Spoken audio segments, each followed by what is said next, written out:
ઓમ શાંતિ। આજે આપણે સમજીશું કે શું ભગવાન સર્વવ્યાપી છે।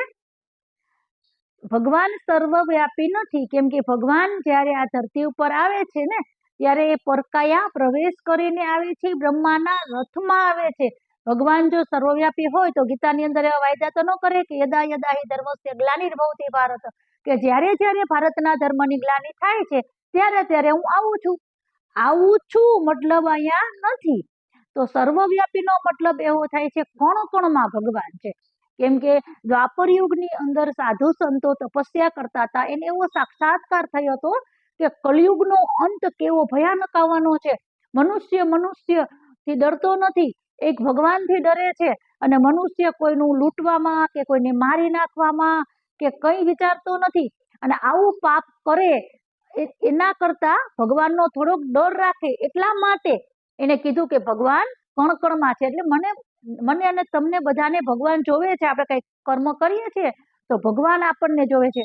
લોકોને થોડોક ડર લાગે ને એટલા માટે ભગવાનને કણકણમાં કીધું। હકીકતમાં ભગવાન કણકણમાં નથી, ભગવાન સર્વવ્યાપી નથી, ભગવાન એક છે, જે નિરાકાર છે, જે પરમધામના નિવાસી છે।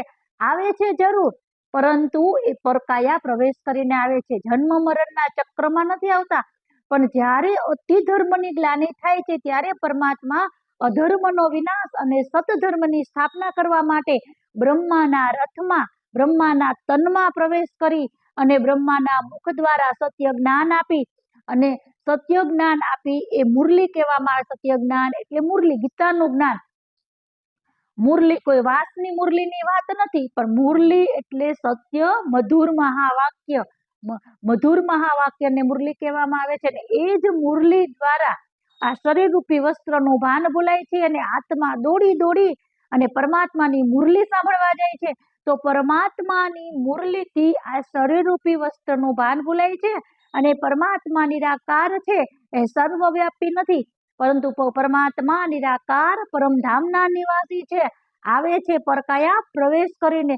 હાલ વર્તમાન સમયે પરમાત્મા પિતા ધરતી ઉપર અવતરિત થઈ ચુક્યા છે।